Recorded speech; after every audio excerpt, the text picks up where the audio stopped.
Frank Giavella with The Contending. Celebrated filmmaker Park Chan-wook's latest cinematic endeavor, No Other Choice, is South Korea's international feature Oscar entry, and it's quite a bold, ambitious, and clever work. I'm pleased to have Park here to discuss the film. Welcome, Park. 안녕하세요. Hi. Congratulations on being South Korea's international feature Oscar selection, and it's hard to believe your films have never been nominated. 지금까지 후보가 안 됐다는 게 너무 신기한 것 같아요. 예. 글쎄요. 한국 후보가 된 적은 좀 덜어 있었는데, 예, 뭐 그렇습니다. Yes, I've been selected to represent Korea before, but no, I haven't been nominated yet. This has been a project you've wanted to make for a very long time. Can you speak a little bit about the Westlake novel and the long journey to making this film? 굉장히 오랫동안 걸린 걸로 알고 있는데 소설에 왜 끌렸는지 그리고 그 여정에 대해서. 제가 포인트 블랭크라는 그 존 보어맨 영화의 진짜 큰 팬이거든요. 지금까지도 정말 올타임 정말 10편 안에 들어갈 만큼 팬인데 그 영화의 원작도 웨스트레이크가 썼어요. 그래서 웨스트레이크의 이제 다른 작품이 번역됐다는 것을 알고 급하게 구해서 읽었습니다. I've been a fan of the John Borman film Point Blank. In fact, it's one of my top 10 favorite films of all time. So when I heard that another novel that Westlake, who also wrote the original novel for Point Blank, has another novel that's been translated into Korean, I quickly decided to go read it. 그랬는데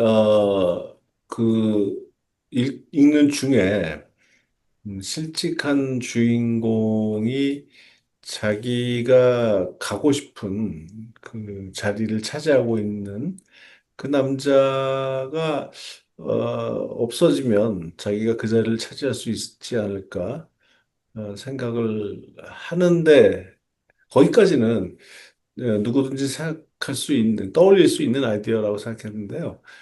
근데 그 웨스트레이크는 거기서 더 나아가서 그렇게 되면 회사가 새로운 구인 광고를 낼 테고 그 많은 경쟁자들이 거기에 응모를 할 텐데 내가 된다는 보장이 없지 않는가? 그러면 어떻게 해야 되는가 하는 그 구상을 하는 대목에 이르러서 근데 이 소설에서는 상당히 초반이잖아요. 이미 그때 와 이건 정말 대단하다.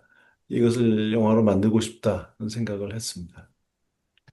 So while I was reading the novel, so the story is about a protagonist who lost his job.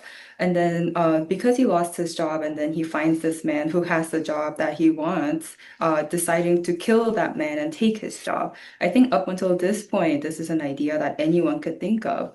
But Westlake went beyond just this idea. This man begins to think, oh, but even if I get rid of the man who has the job I want, there's going to be the company is going to put out a new job post and there's going to be many other competitors who are going to apply for the job. So there's no guarantee that I'll necessarily get the job even if this man is killed.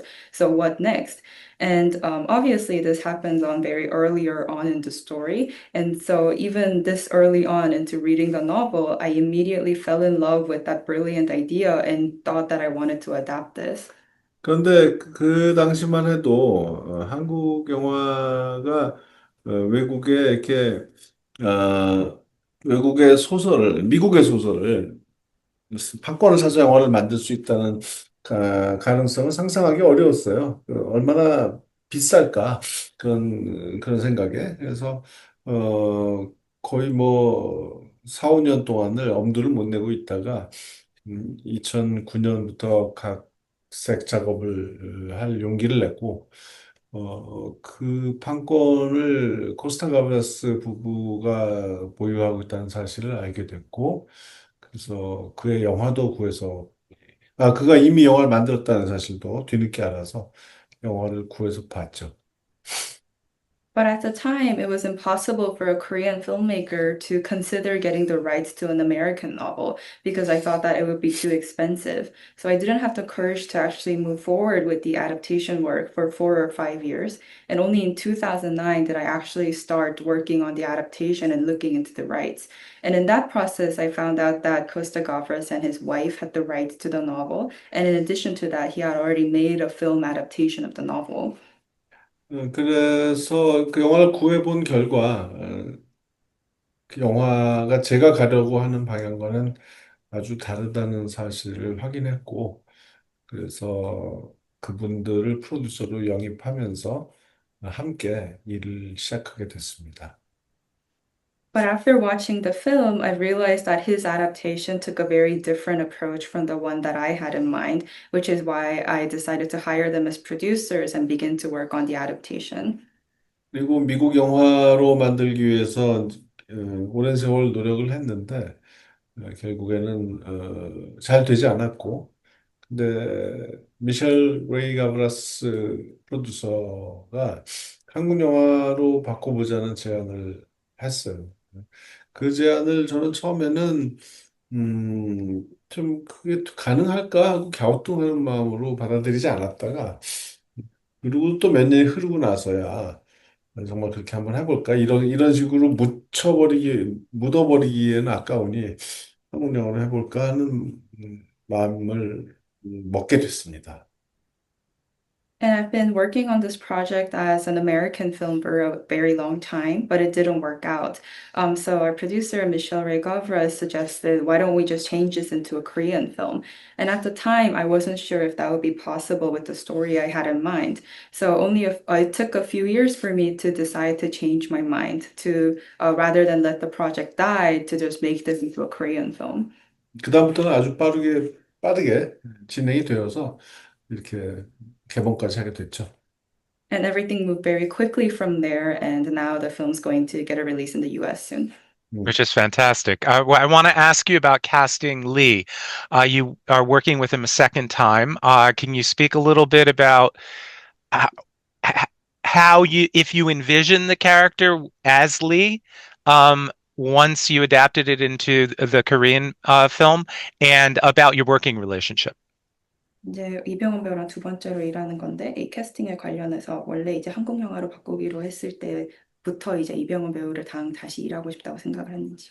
예, 사실 정확히 말하면 JSA 만들고 얼마 지나지 않아서 단편 영화 Three Extremes라는 그 옴니버스 영화, 컴필레이션 영화라고 할까? 거기에서 한 에피소드를 함께 만든 적이 있고요. 먼저 거기까지. To be exact, I've worked with him twice before No Other Choice. So shortly after JSA, we worked on an episode of a compilation film called Three Extremes. 그리고 예, 뭐 그동안 계속 아주 친하게 지내고 서로의 작품들을 좋아하고 자주 만나면서도 함께 일할 기회를 잡는데 늘 실패했었거든요. 그가 할 역할이 없거나 아니면 그가 일정이 안 맞거나 하는 이유로. And since then, we've been very close and we've enjoyed each other's companies and each other's works, but we failed to find the right opportunity to work together again, either because there was no right role for him or because of his scheduling conflicts. 그러다가 이제 내가 한국 영화로 이것을 바꾸겠다는 결심을 했을 때 당연히 이병헌 얼굴이 제일 먼저 떠올랐고 마침 그가 적당한 이 역을 하기에 너무나 정확하게 맞는 나이가 되었고 그 사이에 또 결혼해서 또 아들, 딸, 자식도 낳았고 그러니까 정말 이상적인 그런 조건이 갖춰지게 된 겁니다. And when I decided to change the project into a Korean film, I obviously thought of Lee Byung-hun first. Fortunately, he has reached the right age by the time this turned into a Korean film. And in addition to that, he got married and had a son and a daughter. So he was really in the ideal condition to play the character. 그래서 또 이번에도 일정 문제로 그걸 놓치게 될까 봐, 각색 작업, 그러니까 한국화하는 그런 각색 작업을 시작도 하기 전에, 저희 뭐 그냥 전화부터 걸었어요. 그러니까 한국 영화로 만들겠다는 결정하자마자 바로 전화부터 걸었습니다. And I was scared to lose him again because of a scheduling conflict. So even before I made changes to the script to shoot this in Korea, I immediately called him and let him know about the project. 그리고 미국 영화로 만들기 위해 쓴 각본을 먼저 보냈죠. And I sent him the script that was made for the American film at the time. 음. Wow. Well, it's interesting. The idea of a criminal as hero has become quite popular with audiences. Gus Van Sant also was in Venice with Dead Man's Wire, which is another satiric take on a criminal. Do you think audiences are just fed up with the system? 이제 범죄자가 역할을 하는 영화가 요즘 인기가 많은데 베니스에서 데드맨스 와이어에서도 범죄자를 풍자하는 거고 그래서 그걸 보면 관객들이 이 시스템에 이제 지겨워지고 뭔가 반항을 하고 싶은 마음 때문에 그런 것 같아요. 아, 예, 저는 만수를 그렇게 반항하는 시스템에 저항하는 히어로라고 생각하지 않았고, 오히려 반대라면 반대라고 말할 수 있을 정도입니다. 왜냐하면은 시스템에 반기를 들고 그것을 맞서기는커녕 만수는 시스템 안에서 자기 이익을 추구하는 그런 사람이에요. 어, 시스템에 저항을 하려면 뭐 노동운동을 하는 것이 맞겠죠. 그런데 그 만수가 선택한 방법은 굉장히 이기적이고 즉각적인 자기만의 구원을 위한 방식입니다. 그렇기 때문에 전혀 영웅적이지 않고요. 굉장히 이기적이고 그러면서도 그 수행하는 모습을 지켜보고 있노라면 굉장히 찌질하게 보이는 그런 한심한 사람이죠. I've never considered Mansu as a hero who fights against the system. I think I would even go so far as to say he's the exact opposite. So he's not opposing the system and fighting against it. Instead, he's seeking his own benefit within the system. If he actually wanted to fight against the system, he would have joined the labor movement, for instance. And the method that he chooses is selfish, and he's seeking immediate reward for what he's doing and only seeks salvation for himself. So he's not heroic, and in fact, he's very selfish. And if the audience watches what he's doing, he even comes off as a very loserly man. 그러나 관객들도 우리 자신의 내면에서 그렇게 찌질한 이기적인 그런 자를 갖고 있다는 사실을 잘 알고 있고 그리고 우리의 그 중산층적인 그런 중산층의 그 생활 수준을 조금이라도 포기하고 싶지 않은 그런 욕망에 대해서도 잘 알고 있기 때문에 만수의 그 한심한 모습도 조차도 동정할 수 있고 어, 거기서 자기 자신의 모습을 발견할 수 있다고 생각합니다. But at the same time, I think the audience within all of us also has that loserly or selfish side within us all. And we also understand his desire to not want to give up this middle class lifestyle, not in the slightest. So even if Mansu comes off as a very pathetic character, we're still able to sympathize with him and find ourselves in him. Yes, and the audiences do. I mean, I saw it in Venice and New York, and they certainly take to his character. You want to speak a little bit about the audience reactions in the different cities, Venice, New York, Toronto? 다양한 도시 관객 반응들이 어떨지. 네, 다 비슷하게 좋은 반응, 그러니까 즉각적인 리액션을 보여주는 관객들을 보면서 정말 행복했습니다. 어, 그 웃는 관객들이 웃어주기를 바랬던 포인트마다 다 어김없이 웃음이 터졌고, 또 어떤 상영에서는 고추 잠자리 씬이 끝났을 때 박수가 나오기도 했고, 어, 그런 반응들 보면 참, 행복했습니다.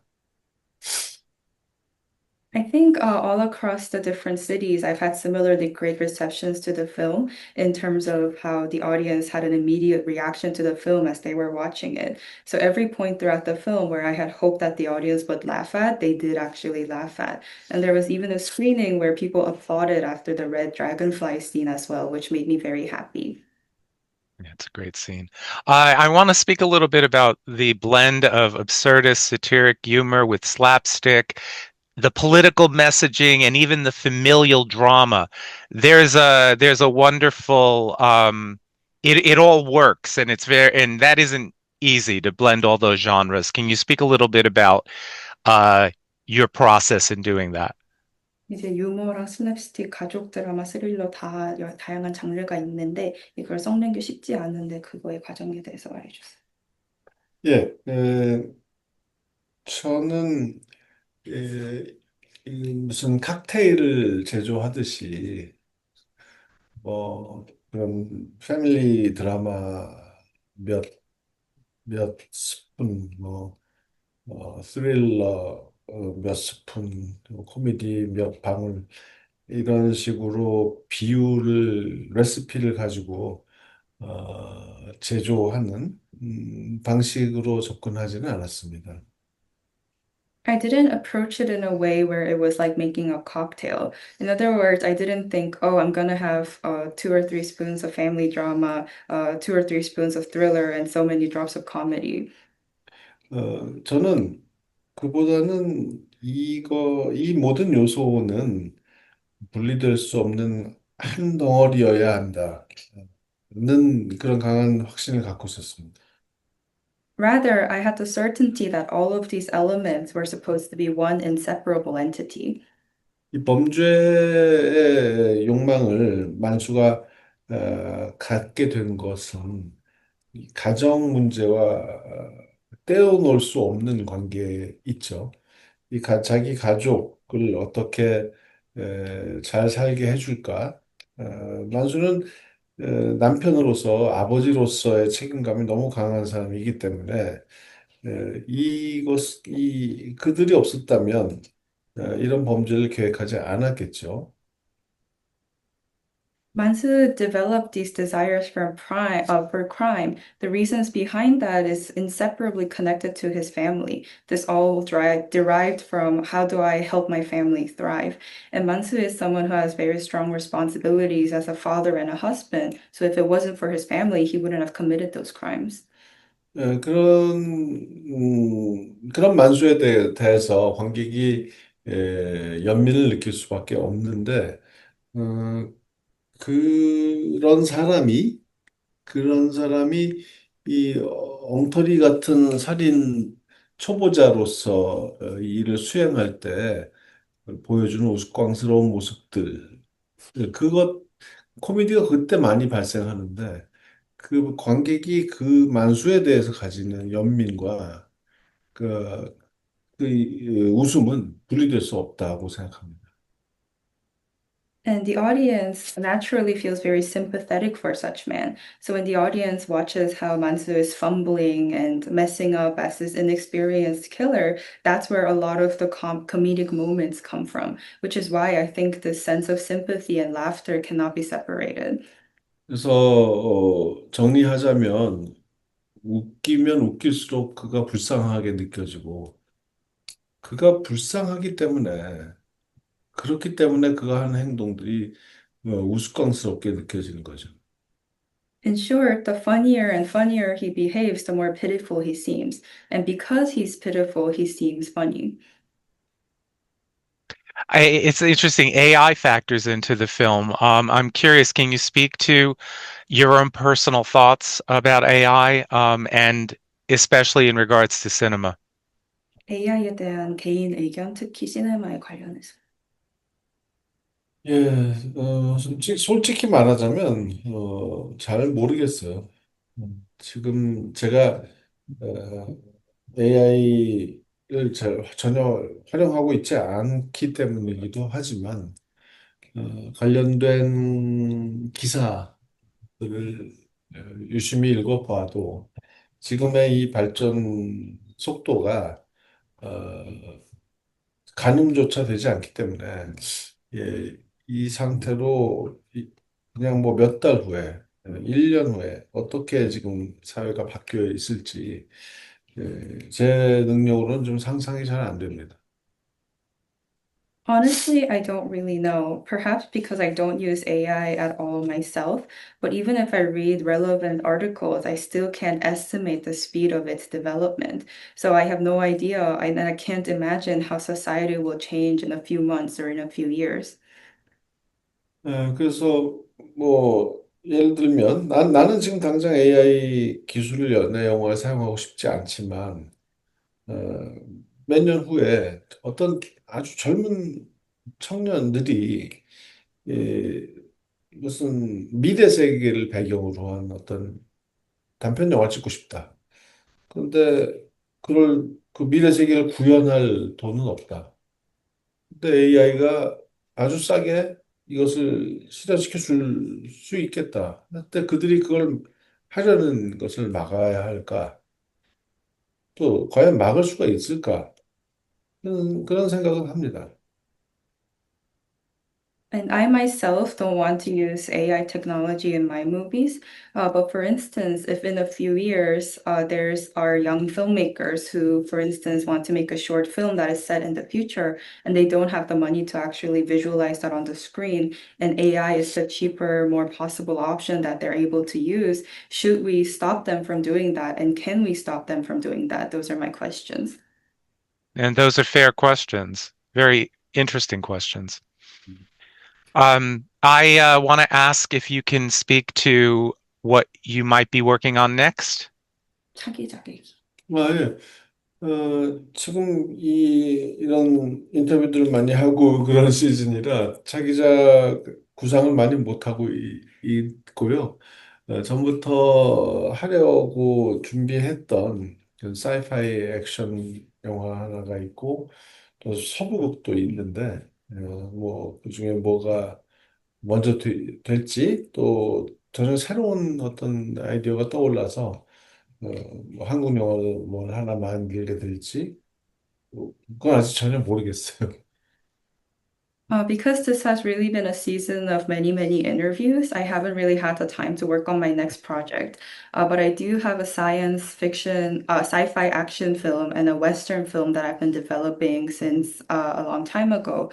But I don't know which one's going to get made first, or I might even come up with a completely new idea in the near future and just make another Korean film again. Well, I know we all look forward to seeing what you do next, Park. Thank you so much for taking the time out to speak with us. Thank you. Have a good night.